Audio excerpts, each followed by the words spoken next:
السلام علیکم ورحمۃ اللہ وبرکاتہ۔ بسم اللہ الرحمن الرحیم۔ حضرت صلی اللہ علیہ وسلم پر وحی کا ابتدائی دور اچھے سچے پاکیزہ خوابوں سے شروع ہوا۔ آپ خواب میں جو کچھ دیکھتے وہ صبح کی روشنی کی طرح صحیح اور سچا ثابت ہوتا۔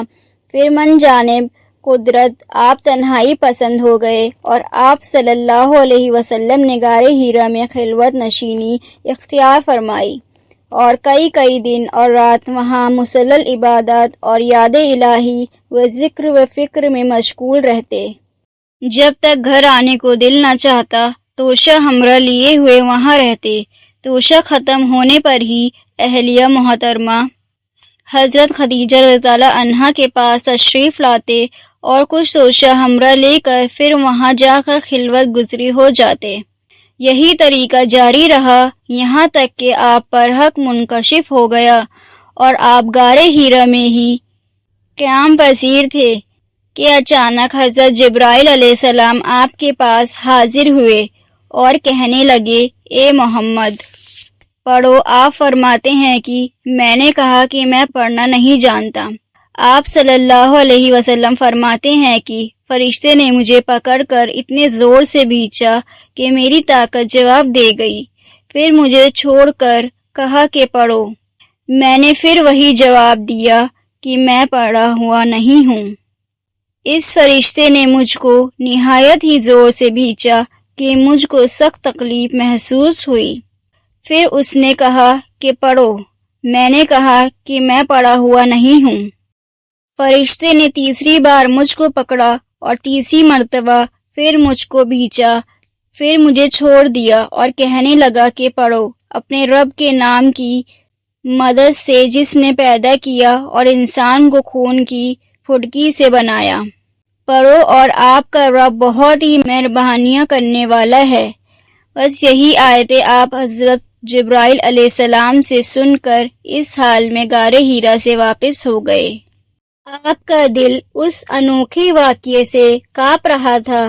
آپ حضرت خدیجہ کے یہاں تشریف لائے اور فرمایا کہ مجھے کمل اڑا دو، مجھے کمل اڑا دو۔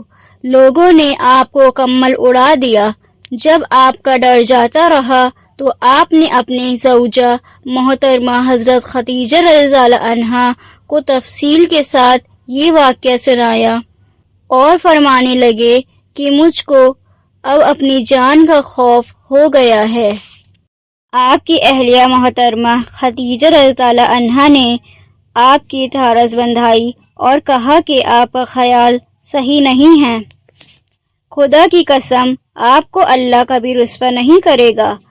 آپ تو اخلاق کے فاصلہ کے مالک ہیں، آپ تو کنبہ پرور ہیں، بے کسوں کا بوجھ اپنے سر پر رکھ لیتے ہیں، مفلسوں کے لیے آپ کماتے ہیں، مہمان نوازی میں آپ بے مثال ہیں، مشکل وقت میں آپ امر و حق کا ساتھ دیتے ہیں۔ ایسے اوصاف حسن والا انسان یوں بے وقت اور ذلت و خواہی کی موت نہیں پا سکتا۔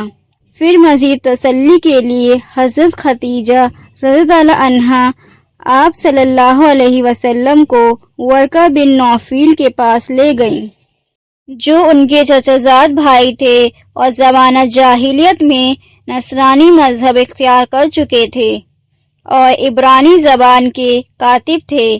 چنانچہ انجیل کو بھی حسب منشائے خداوندی عبرانی زبان میں لکھا کرتے تھے۔ انجیل سریانی زبان میں نازل ہوئی تھی، پھر اس کا ترجمہ عبرانی زبان میں ہوا۔ ورقہ اسی کو لکھتے تھے۔ وہ بہت بوڑھے ہو چکے تھے، یہاں تک کہ ان کی بینائی بھی رخصت ہو چکی تھی۔ حضرت خدیجہ رضی اللہ عنہا نے ان کے سامنے آپ کے حالات بیان کیے اور کہا کہ اے چچا زاد بھائی، اپنے بھتیجے محمد صلی اللہ علیہ وسلم کی زبانی ذرا ان کی کیفیت سن لیجئے۔ وہ بولے کہ بھتیجے، آپ نے جو کچھ دیکھا ہے اس کی تفصیل سناؤ۔ چنانچہ آپ صلی اللہ علیہ وسلم نے از اول تا آخر پورا واقعہ سنایا۔ جسے سن کر ورقہ بے اختیار ہو کر بول اٹھے کہ یہ تو وہی ناموس معزز رازدان فرشتہ ہے جسے اللہ نے حضرت موسیٰ علیہ السلام پر وحی دے کر بھیجا تھا۔ کاش میں آپ کے اس عہد نبوت کے شروع میں ہونے پر جوان عمر ہوتا، کاش میں اس وقت تک زندہ رہتا جب کہ آپ کی قوم آپ کو اس شہر سے نکال دے گی۔ رسول اللہ صلی اللہ علیہ وسلم نے یہ سن کر تعجب سے پوچھا کہ کیا وہ لوگ مجھ کو نکال دیں گے، حالانکہ میں تو ان میں صادق و امین و مقبول ہوں۔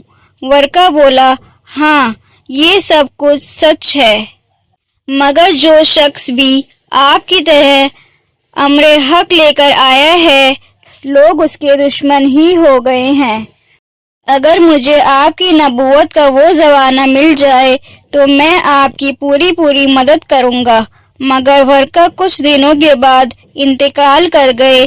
پھر کچھ عرصے تک وحی کی آمد موقوف رہی۔ صحیح بخاری حدیث نمبر 3۔